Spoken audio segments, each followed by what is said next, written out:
Hello everyone, and welcome to part 1 of the How to Become a Speedcuber series. This is F2L. So, F2L stands for first two layers, and unlike in the beginner's method where you would first solve the first layer and then the second layer, which is essentially all of F2L, you do both layers all at the same time.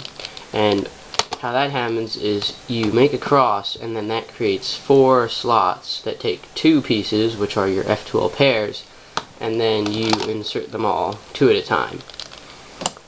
So I'm going to be teaching intuitive F2L, which is, I think, the better way to learn it, because therefore you actually get an understanding of what's going on, and also that can help in future things like look ahead, so you know where pieces are moving around and whatnot. So there's 3 main cases, and I'll go over each one, and I'll also teach you a couple things that help you learn all the other variations that otherwise would just be algorithms in the non-intuitive way to learn F2L.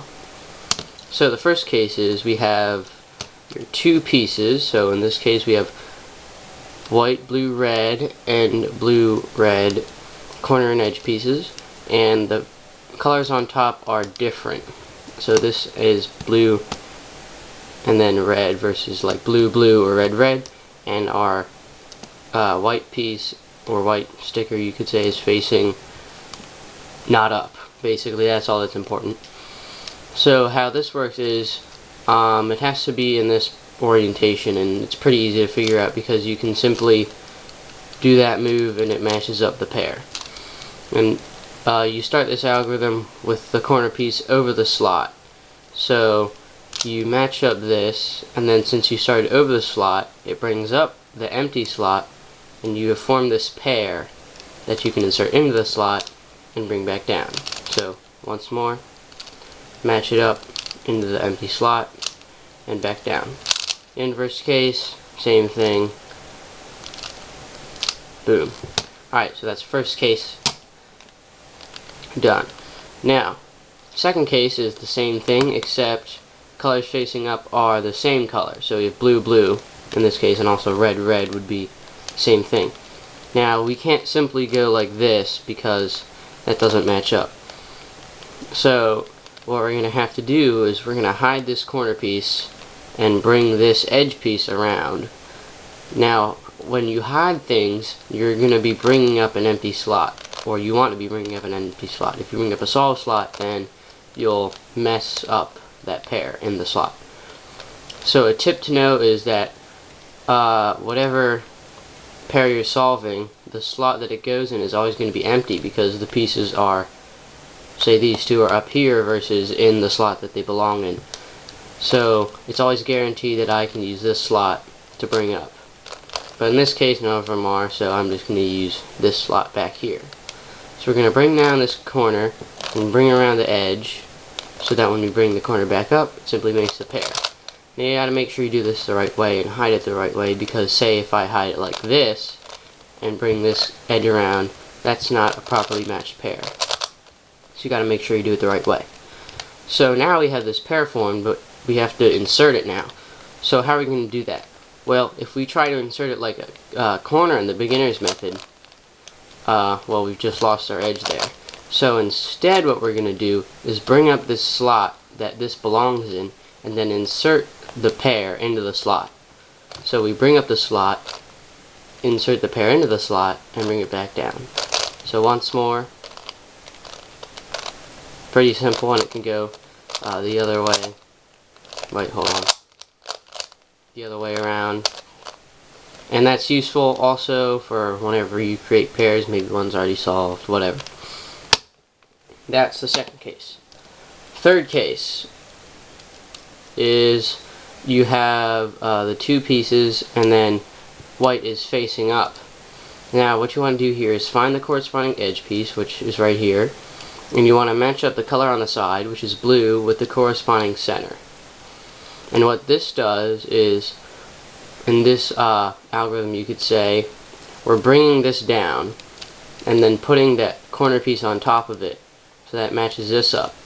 And by matching this up, it's always guaranteed that you're going to be bringing up the slot that you're solving in, which will prevent you from messing up any solved pairs, even if it's the last pair.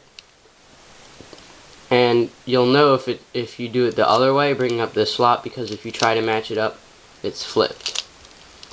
So you match that up and then simply insert the pair. And also, this doesn't have to necessarily be one move. It could be like this, where you have to move it twice and then insert it. So that's pretty simple. So now I'm going to be going over bringing pieces out of slots so that you can solve them. So here I have these 3 slots filled, and my last slot or pair needs to be matched up, but my edge piece is stuck in here. So I have to get it out. So the way I'm going to do that is simply bringing it up, moving it over, and putting the pair back down. So when you do that, you have to make sure that you're not inserting the corner piece you're working with back into the slot. So if I did this, then it's stuck in there, and you don't want that to happen. So you just got to make sure when you're doing that you don't put a piece that you want to use back into the slot. And now I can just solve this like that. And now in a case like this, where we have our 2 pieces but they're next to each other, or something like this where you can't match them up properly, you have to hide the corner and then move the edge in the proper spot.